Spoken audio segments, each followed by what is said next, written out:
ನಮಸ್ಕಾರ ಸ್ನೇಹಿತರೆ, ಹೇಗಿದ್ದೀರಾ? ಎಲ್ಲರೂ ಚೆನ್ನಾಗಿದ್ದೀರಾ?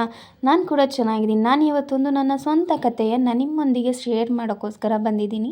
ದಯವಿಟ್ಟು ಯಾರು ಸಬ್ಸ್ಕ್ರೈಬ್ ಆಗಿಲ್ಲ ಅಂದರೆ ಸಬ್ಸ್ಕ್ರೈಬ್ ಆಗಿ, ಹಾಗೆ ಲೈಕ್ ಮಾಡಿ. ನಾನು ಇವತ್ತೊಂದು ಸುಂದರವಾದ ಕಥೆಯನ್ನು ನಿಮ್ಮೊಂದಿಗೆ ಹಂಚ್ಕೋತಾ ಇದ್ದೀನಿ. ನಿಮ್ಮ ಅಭಿಪ್ರಾಯ ಏನಿದ್ರು ದಯವಿಟ್ಟು ಕಮೆಂಟ್ ಮೂಲಕ ತಿಳಿಸಿ. ನಾನು ಕೂಡ ಒಂದು ಮಿಡಲ್ ಕ್ಲಾಸ್ ಹುಡುಗಿ.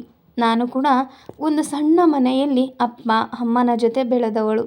ಆದರೆ ತುಂಬ ಸಂತೋಷವಾಗಿ ಸ್ಕೂಲ್ಗಳಿಗೆ ಹೋಗ್ತಾ ಖುಷಿಯಾಗಿದ್ದಂಥ ದಿನಗಳು. ಆದರೆ ಅಮ್ಮನಿಗೆ ಹುಷಾರಿರೋದಿಲ್ಲ, ಅಪ್ಪ ಬಿಟ್ಟು ಹೋಗಿರ್ತಾರೆ. ನಾನು ಜೀವನದಲ್ಲಿ ಚೆನ್ನಾಗಿ ಓದಿ ಏನಾದ್ರು ಸಾಧನೆ ಮಾಡಬೇಕಂತ ಆಸೆ ತುಂಬಾ ಇತ್ತು. ಆದರೆ ನಮ್ಮ ಬಡತನದ ಪರಿಸ್ಥಿತಿ ನಮಗೆ ಒಂದು ಊಟ ಮಾಡೋದಕ್ಕೂ ಕೂಡ ಬಿಡ್ತಾ ಇರಲಿಲ್ಲ. ಅಷ್ಟು ಕಷ್ಟಪಡೋವಂಥ ಪರಿಸ್ಥಿತಿ ಇತ್ತು. ಆದರೆ ಈ ಕಡೆ ಅಮ್ಮನಿಗೆ ತುಂಬಾ ಸಮಸ್ಯೆ. ಅವರಿಗೆ ಉಸಿರಾಡೋಕ್ಕೆ ಕೂಡ ಆಗ್ತಾಯಿರಲಿಲ್ಲ, ಅಷ್ಟು ಕಷ್ಟಪಡ್ತಾಯಿದ್ರು. ಅವರು ಕೆಲಸಕ್ಕೆ ಹೋದರೆ ತುಂಬ ದಿನ ಉಳಿಯಲ್ಲ ಅಂತ ಕೂಡ ಡಾಕ್ಟರ್ ಹೇಳಿದರು. ಆದರೆ ನಾನಿನ್ನೂ ಸಣ್ಣೋಳಲ್ವಾ, ಏನು ಮಾಡಬೇಕು ಅಂತ ಕೂಡ ನನಗೆ ಗೊತ್ತಾಗ್ತಾ ಇರಲಿಲ್ಲ. ಆದರೂ ಕೂಡ ತುಂಬಾ ಯೋಚನೆ ಮಾಡಿ, ತುಂಬ ಚಿಕ್ಕ ವಯಸ್ಸಂದರೂ ಕೂಡ ನನಗೆ ಆಗಷ್ಟೇ 13 ವರ್ಷ. ನಾನು ಕೆಲಸಕ್ಕೆ ಹೋಗೋಕ್ಕೆ ಶುರು ಮಾಡಿದೆ.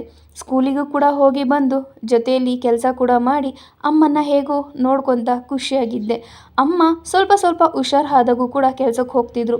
ನಾನು ಅದರ ಮಧ್ಯದಲ್ಲೇ ಸ್ಕೂಲ್ಗೆ ಹೋಗ್ತಾ ಹೇಗೋ ಸ್ವಲ್ಪ ಖುಷಿಯಾಗಿ ನೆಮ್ಮದಿಯಾಗಿ ಇದ್ದೆ.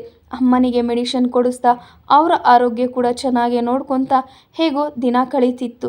ಆದರೆ ಎಷ್ಟು ದಿನ ಅಂತ ನಾನು ಕೂಡ ಸ್ಕೂಲಿಗೆ ಹೋಗದೆ ಇರೋಕ್ಕಾಗುತ್ತೆ, ಹಾಗೆ ಹೋಗ್ತಾ ಇರೋಕ್ಕಾಗುತ್ತೆ ಹೇಳಿ. ಅಮ್ಮನ ಪರಿಸ್ಥಿತಿ ಹೀಗಿರುವಾಗ ನಾನು ಏನು ಮಾಡಬೇಕು ಅಂತ ಕೂಡ ನನಗೆ ಯೋಚನೆ ಜಾಸ್ತಿ ಆಗ್ತಾ ಹೋಯಿತು.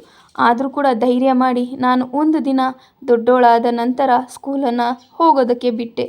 ಆದರೆ ಅದೇ ಕಾರಣ, ನನ್ನ ಜೀವನದಲ್ಲಿ ಇಂಥ ದೊಡ್ಡ ಪರೀಕ್ಷೆ ಬರುತ್ತೆ ಅಂತ ನಾನು ಊಹೆ ಕೂಡ ಮಾಡಿರಲಿಲ್ಲ ಸ್ನೇಹಿತರೆ. ಅಪ್ಪ ಕೂಡ ಬಿಟ್ಟು ಹೋಗಿದ್ದರು.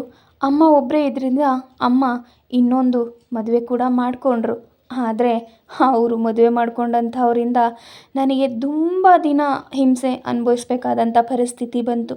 ನನ್ನ ಜೀವನದಲ್ಲಿ ನಾನು ಇಷ್ಟೊಂದು ಕಷ್ಟ ಅನುಭವಿಸ್ತೀನಿ ಅಂತ ಯಾವತ್ತೂ ಕೂಡ ಅಂದ್ಕೊಂಡಿರಲಿಲ್ಲ.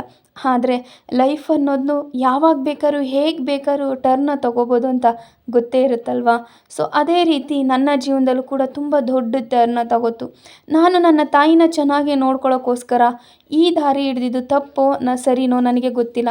ಆ ವಯಸ್ಸಿಗೆ ನಾನು ಏನು ಮಾಡಬೇಕಂತ ಕೂಡ ನನಗೆ ತೋಚ್ತಾ ಇರಲಿಲ್ಲ. ಆದರೂ ಕೂಡ ಧೈರ್ಯ ಮಾಡಿ ಇಂಥ ಒಂದು ಕೆಟ್ಟ ನಿರ್ಧಾರಕ್ಕೆ ನಾನು ಬರಬೇಕಾಗಿತ್ತು. ನನ್ನ ಜೀವನ ಇಷ್ಟು ಕೆಟ್ಟೋಗುತ್ತೆ ಅಂತ ಕೂಡ ನಾನು ಅಂದ್ಕೊಂಡಿರಲಿಲ್ಲ. ಆದರೂ ಕೂಡ ಏನು ಮಾಡೋಂಗಿಲ್ಲ, ತಾಯಿಗೋಸ್ಕರ ನಾನು ಇಂಥ ಪರಿಸ್ಥಿತಿ, ಇಂಥ ಕೆಟ್ಟ ಘಟನೆಗೆ ಒಳಗಾಗಬೇಕಿತ್ತು ಸ್ನೇಹಿತರೆ. ಆದರೂ ನನ್ನ ಜೀವನದಲ್ಲಿ ಇಷ್ಟು ಕೆಟ್ಟ ಘಟನೆ ನಡೀಬಾರ್ದು. ಪ್ರತಿಯೊಂದು ಹೆಣ್ಣಿನ ಜೀವನದಲ್ಲೂ ಕೂಡ ಇಂಥ ಘಟನೆ ನಡೆದಿರುತ್ತೆ. ಮುಂದಿನ ವಿಡಿಯೋಗಾಗಿ ಕಾಯ್ತಾ ಇರಿ.